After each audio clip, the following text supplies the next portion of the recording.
Missing Maps is a project started by the American Red Cross, British Red Cross, Médecins Sans Frontières, also known as Doctors Without Borders, and the Humanitarian OpenStreetMap team, an NGO that helps organize mapping efforts on OpenStreetMap for humanitarian groups. Since then, other NGOs, humanitarian groups, companies, and other supporters have joined as well.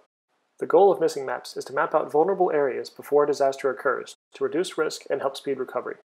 Having better maps before a crisis will help emergency responders, aid groups, and the communities themselves. Some of the most vulnerable places in the world are lower-income urban and rural areas, and often they aren't well mapped.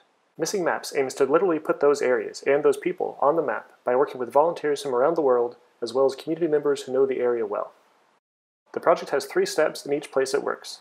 The first is where volunteers, or armchair mappers, help trace satellite imagery on OpenStreetMap, adding things like roads, buildings, rivers, and so on.